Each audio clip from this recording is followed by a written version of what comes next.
समंदर के किनारे एक ख्वाबों जैसी बस्ती आबाद थी, जहां जगमगाते मोती पानी की सतह पर तैरते और चमकते शैल साहिल की रेत में बिखरे हुए पड़े रहते। इस बस्ती की परियां आम परियां नहीं थीं, बल्कि उनके वजूद में समंदर की गहराइयों का जादू बसा हुआ था। उन्हीं परियों में एक दिलकश और जदे फैशन वाली परी रहती थी, जिसका नाम मारियाना था। उसका अंदाज फैशन से भरपूर और फिर भी मासूमियत से लबरेज था, मगर सबसे बड़ी पहचान उसका शौक था। वह समंदर के किनारे जाकर रंग बिरंगे शैल जमा करती और उनसे जेवरात बनाती थी। उसके बने जेवरात में एक नरम सी रोशनी झलकती, जैसे इनमें कोई दिल की धड़कन धड़क रही हो। मारियाना का कमरा गोया एक जादुई खजाना था। वहां हर कोने में मुख्तलिफ रंगों के शैल पड़े रहते, जो सुनहरी रोशनी के रंग बिखेरते थे। वहां छोटे छोटे मोतियों के ढेर थे, नाजुक मूंगे के टुकड़े अलमारियों में सजे थे, और सुमंदरी पत्थरों का ढेर हर तरफ अपनी खामोश जबान में कहानियां सुनाता था। यह सब देखकर यूं लगता जैसे किसी सुमंदरी मल्लिका का महल हो।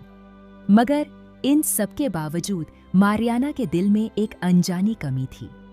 वह अक्सर महसूस करती थी कि जैसे जिंदगी में कोई राज अभी खुलना बाकी है, कोई लम्हा उसके इंतजार में है। एक दिन मारियाना साहिल पर शैल जमा कर रही थी। अचानक उसकी नजर रेत के नीचे से उभरती हुई एक गुलाबी चमक पर पड़ी। तजस्सुस के मारे वो झुक गई और हाथों से रेत हटाने लगी। कुछ ही लम्हों में एक पुरअसरार गुलाबी डब्बा जाहिर हुआ। मारियाना का दिल जोर जोर से धड़कने लगा।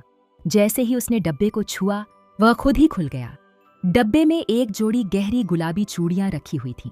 यह चूड़ियां सहर अंगेज थीं। मारियाना ने हैरत से उनकी तरफ देखा और कहा, यह तो जैसे मेरी अपनी शैल ज्वेलरी की शक्ल लगती है। मारियाना ने तजस्सुस में आकर चूड़ियां पहन लीं। उस रात जब वह सोई तो पहली बार उसे एक अनोखा ख्वाब आया। ख्वाब में उसने देखा कि एक खूबसूरत समंदर की गहराई में महल जगमगा रहा है, लेकिन उसकी ऊंची मीनार में एक शहजादा कैद दिखाई दिया, जंजीरों में जकड़ा हुआ। सुबह जब मारियाना जागी तो उसने ख्वाब को महज एक आम ख्वाब समझकर झटक दिया और अपने कामों में मशगूल हो गई। लेकिन अगली रात जब वह सोई तो फिर ख्वाब लौट आया, और इस बार पहले से भी ज्यादा वाजह था। मीनार में कैद शहजादे के हाथ में जगमगाती हुई गुलाबी चूड़ी थी, जो रोशनी बखेर रही थी। मारियाना अचानक खौफ के झटके से जाग गई।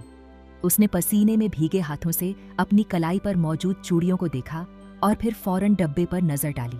डब्बे पर एक काला निशान उभरा हुआ था। सुबह होते ही मारियाना सीधी पेरी बाबा के पास पहुंची, जो बस्ती के सबसे दाना और इल्म वाले पेरी थे। उसने रो रो कर सारा हाल सुनाया। पेरी बाबा ने गहरी सांस ली और अपनी पुरानी किताबों में ढूंढने लगे। एक बासीदा किताब के जर्द सफ़हात पढ़ते हुए आखिरकार वह एक सफ़े पर रुके और मारियाना को पढ़कर सुनाया। ये वही गुलाबी चूड़ियां हैं जिनका जिक्र सदियों पुरानी दास्तानों में है। इनके जरिए वह महल नजर आता है जहां शहजादा कैद है। उसका नाम शहजादा ट्रेंच है, जो अपने जमाने का सबसे ताकतवर पेरी शहजादा था। एक हसद भरी जादूगरनी ने उसे कैद कर लिया ताकि उसकी ताकत पर हुकूमत कर सके। अब इन चूड़ियों के जरिए ही तुम उस तक पहुंच सकती हो। मारियाना की आंखों में अज़्म की रोशनी जागी। उसने कहा, पेरी बाबा, मैं तैयार हूँ। मैं ट्रेंच को बचाऊंगी, चाहे कुछ भी हो जाए।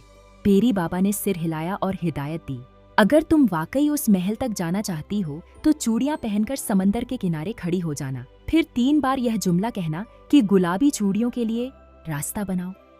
उसके बाद समंदर खुद रास्ता खोल देगा और तुम्हें महल तक ले जाएगा।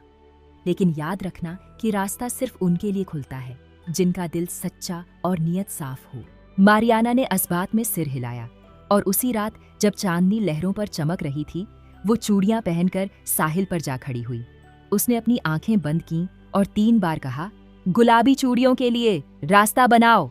अचानक समंदर की लहरें हिलने लगीं और उनके बीच एक जगमगाता रास्ता उभरा। मारियाना ने हिम्मत करके कदम रखा। जैसे जैसे वह आगे बढ़ती गई, समंदर खुलता गया। नीचे रंगी मछलियां कतार बनाकर तैर रही थीं और ऊपर जुगनुओं जैसे दीपक चमक रहे थे। उसका दिल तेजी से धड़क रहा था। आखिरकार रोशनी का रास्ता उसे समंदर की तह में ले गया, जहां ख्वाबों वाला किला अपनी पूरी शान से खड़ा था। किले के अंदर मारियाना ने ट्रेंच को जंजीरों में जकड़े हुए पाया। उसके चेहरे पर थकान और उदासी थी, मगर आंखों में उम्मीद झलक रही थी। जैसे ही मारियाना करीब पहुंची, किला लरज उठा और अचानक एक जोरदार कहकहा गूंजा। धुआं घूमने लगा और उसमें से जादूगरनी नुमायां हुई। उसकी आंखें अंगारों की तरह दहक रही थीं। वो गुर्राई, तुम यहां तक पहुंच गई हो मगर आगे नहीं बढ़ सकोगी। जादूगरनी ने अपनी छड़ी घुमाई तो महल की दीवारों पर स्याह शोले लपकने लगे।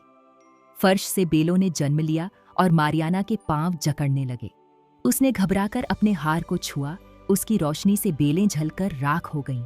जादूगरनी ने कहकहा लगाया और सैकड़ों स्याह कौए पैदा करके मारियाना पर छोड़ दिए।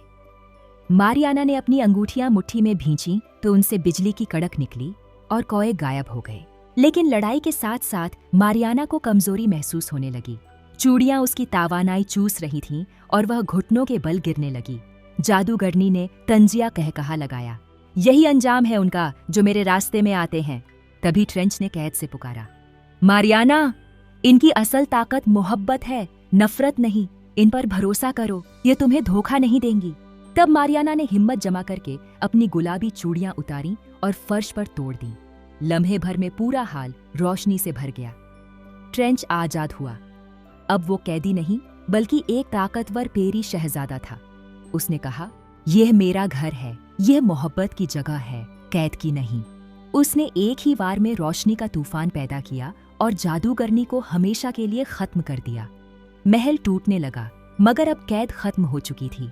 ट्रेंच ने मारियाना का हाथ थामा और कहा, तुमने मुझे सिर्फ कैद से नहीं बल्कि तन्हाई और अंधेरे से भी आजाद किया है। क्या तुम मेरी मलिका बनोगी? मारियाना की आंखों में खुशी के आंसू भर आए। उसने इस बात में सिर हिला दिया।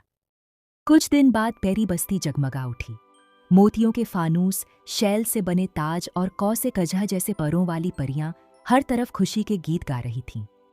मारियाना ने अपनी शादी पर खूबसूरत लिबास पहना और ट्रेंच ने अपने हाथों से उसका हाथ थामा। दोनों ने मोहब्बत और वफादारी का अहद किया।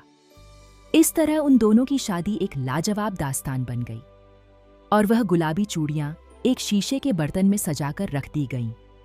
एक मुसलसल याद दहानी कि सच्ची मोहब्बत और हिम्मत ही वह जादू है जो किसी भी बंधन को तोड़ सकता है।